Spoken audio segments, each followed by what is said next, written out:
बाहेर आहे ना रिमझिम रिमझिम पाऊस पण पडतो आणि पावसाचं वातावरण झालं ना काहीतरी चटपटीत खावंसंच वाटतं.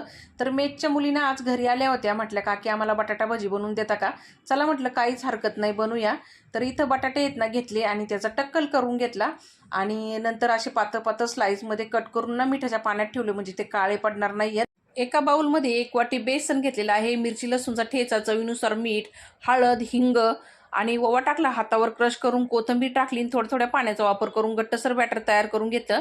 आता बटाट्याचे स्लाइस आहे ना बॅटरमध्ये डीप करून आहे ना गरम तेलामध्ये सोडून घेतले ना आलटीपलटी करून क्रिस्पी होईपर्यंत फ्राय करून घेतले. आता पहिली बॅच मी फ्राय करून चाळणीमध्ये काढून घेतली. लगेच दुसरी बॅच पण सोडून त्याच्यामध्ये हिरव्या मिरच्या टाकलेल्या आहेत कट देऊन. आता बटाट्याची भजी म्हटल्यानंतर हिरवी मिरची आलीच, मस्त लागतात हिरव्या मिरचीबरोबर बटाट्याची भजी. आज तर मला वडापावच बनवायचे होते मेसच्या मुलींना, पण मेसचे डबे असल्यामुळे ना पटकनी मी बटाट्या भजीच बनवली होती. मंडळी या भजी खायला. भेटूया पुढच्या व्हिडिओमध्ये. धन्यवाद.